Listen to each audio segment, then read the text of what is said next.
And if you think of it in terms of how are we doing and what should we do? We're winning.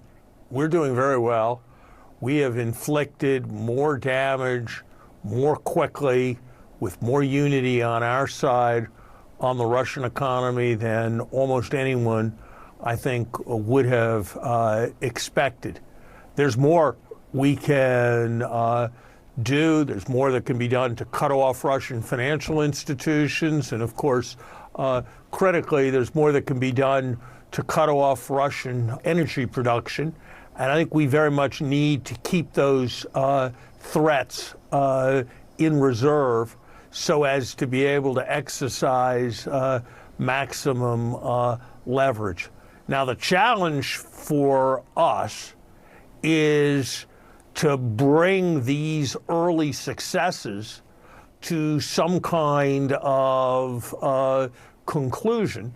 And that's a very dangerous and complex thing. But I think one has to give the Biden administration enormous credit for what's been done so far.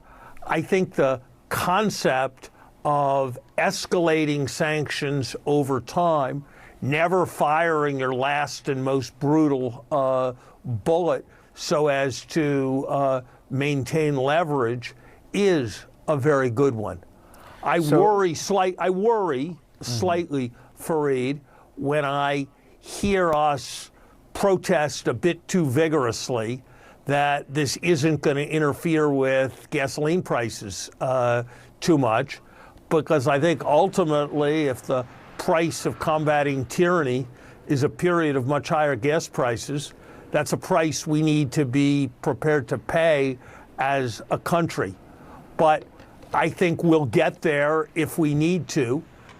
Economic power, economic sanctions rarely have the effect of completely transforming a country's policy or triggering regime change. How should we think about this issue of economic warfare? Can it really make Putin stop what he seems determined to do, which is to take control of all of Ukraine?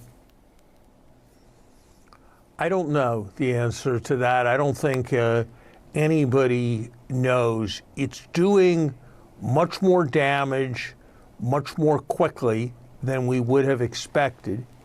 And, you know, Fareed, the other side of what makes this case exceptional is important.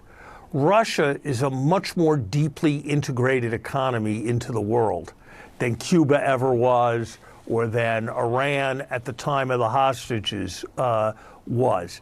And that means that sanctions can do much more to disrupt what was otherwise going on than happened. We've never thought about doing sanctions to a country that had hundreds of billions of dollars in reserves before, and the ability to basically freeze a central bank with hundreds of billions of dollars of reserves is a kind of leverage that we've never thought about having before. So I'm optimistic that this can have very important effects. We may find it necessary or desirable to cut off their ability to export oil and natural gas. But I think the approach that Biden has followed, which is start with the things that do a lot of damage to them and very little damage to us, and over time escalate, I think that has been the right kind of approach. What about the cost to the global economy and the American economy? President Biden said in his State of the Union that his number one priority was now combating inflation. You've been perhaps more prescient about that inflation than anyone. What is it going to look like if things continue as they are? Will there be more inflation? And is the Biden administration adopting the right strategy to deal with that inflation? Inflation's a serious problem. This will make it worse.